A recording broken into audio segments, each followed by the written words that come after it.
Na-recover ng mga otoridad ang iba't ibang uri ng improvised explosive device o IED na itinago ng mga miyembro ng makakaliwang grupo sa bayan ng Gonzaga, Cagayan.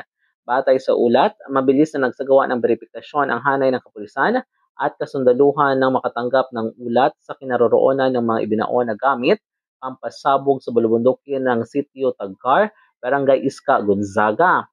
Kaugnay rito, nakuha ng mga otoridad ang aabot sa 38 units ng IED components, 4 na units ng improvised blasting machines, 5 remote controller, at 50 meters na haba ng wire. Matapos ang isinagawang inventaryo, ay agad na kinuha ng mga otoridad ang mga na-recover na kagamitan para sa kaukulang disposisyon. Samantala, ang matagumpay na pagka-recover ng mga naturang gamit ay bunsod ng pinagsamang puwersa ng 95th Infantry Battalion, 5 and 2nd Infantry Brigade, 5th Infantry Division, Philippine Army, Gonzaga Police Station at 2 and 3rd Manover Company at Regional Mobile Force Battalion 2. Mula dito sa Cagayan, MG de la Cruz para sa Radyo Alternatibo, Balita Nationwide.